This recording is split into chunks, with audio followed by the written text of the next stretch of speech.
सत से धरती खड़े, सत से खड़े आकाश।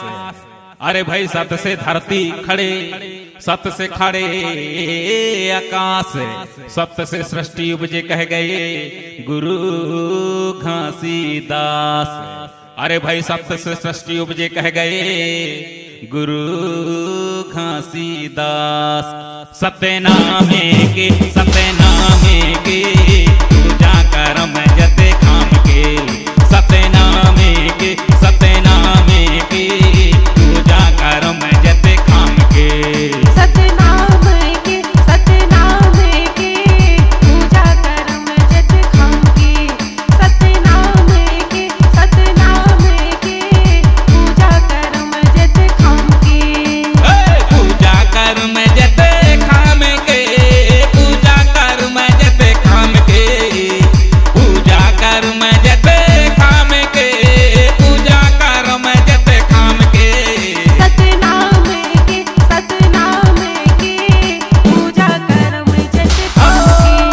सत्य नाम के, सत्य नाम के पूजा करम जते खाम के। सत्य नामे के, सत्य नामे के पूजा कर्म जते खाम के। सत्य नामे के, सत्य नामे के पूजा कर्म जते खाम के।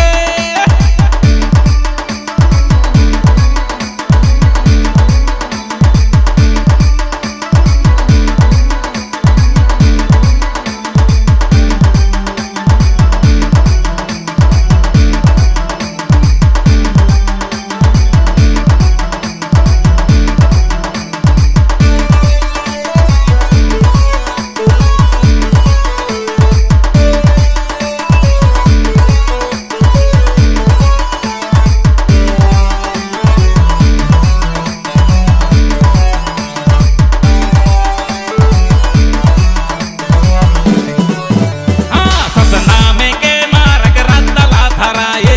रत्तला धराए बाबा, रत्तला धराए। मानव मानव एक समान ज्ञान ला बताए। ज्ञान ला बताए बाबा, ज्ञान ला बताए। कहते ऊंच नीचे छुअछूत ला दुरिहा भगाए। दुरिहा भागाए बाबा, दुरिहा भागाए। पशु पक्षी पेड़ सांगे प्यार ला कराए। प्यार ला कराए बाबा, प्यार ला कराए। सत्य नामे के, सत्य नामे के पूजा कर्म जते खाम के। सत्य नामे के, सत्य नामे के पूजा कर्म जते खाम के। सत्य नाम के, सत्य नाम के पूजा करम जते खाम के। सत्य नाम के, सत्य नाम के पूजा करम जते खाम के।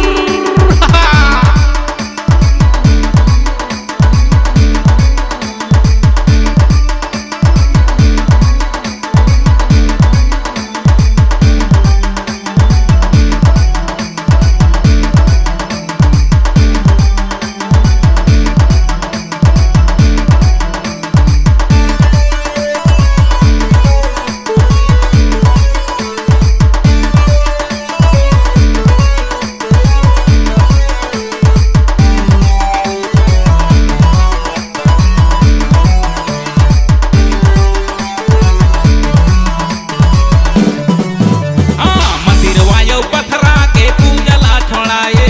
पूजला छोड़ाए बाबा, पूजला छोड़ाए। तारा मेले बड़े कर्म शक्ति ला बताए। शक्ति ला बताए बाबा, शक्ति ला बताए। यदि बिन टांगे कपड़ा ला हवा मा सुखाए। हवा मा सुखाए बाबा, हवा मा सुखाए। बिन फांदे बैला ला नांगर चलाए। नांगर चलाए बाबा, नांगर चलाए। सत्य नामे के, सत्य नामे के पूजा कर्म जते खाम के। सत्य नामे के, सत्य नामे के पूजा कर्म